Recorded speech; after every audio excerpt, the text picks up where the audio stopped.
नमस्कार, आपण पाहत आहात सह्याद्री न्यूज, आवाज महाराष्ट्राचा।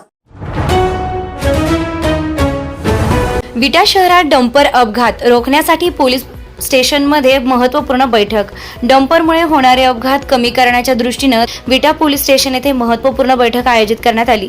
विटा शहरातील वाढत्या वाहतुकीच्या पार्श्वभूमीवर डंपर वाहतुकीवर नियंत्रण ठेवण्यासाठी आवश्यक उपाययोजनांवर सविस्तर चर्चा करण्यात आली। या बैठकीत तहसीलदार योगेश्वर टोंपे, विटा पोलीस स्टेशनचे सहाय्यक पोलीस निरीक्षक यादव, वाहतूक विभागाचे निरीक्षक घनवट, पोलीस कर्मचारी राजपूत, सिंहसेना प्रमुख शिव शिंदे तसेच त्यांचे सहकारी आणि परिसरातील डंपर चालक व मालक मोठ्या संख्येने उपस्थित होते। बैठकीत डंपरचे विमा अद्ययावत ठेवणे, नंबर प्लेट स्पष्ट ठेवणे, आरटीओ नियमांचे पालन करणे, चालकांकडे वैध परवाना असणे तसेच गौण खनिज वाहतुकी दरम्यान मालावर टार्पोलिन टाकून तो झाकणे याबाबत सूचना देण्यात आल्या। शहराच्या हद्दीत डंपरचा वेग कमी ठेवण्याचेही निर्देश देण्यात आले। नियमांचे पालन केल्यास अपघातांचे प्रमाण कमी होईल असं मत शिव शिंदे यांनी व्यक्त केलंय।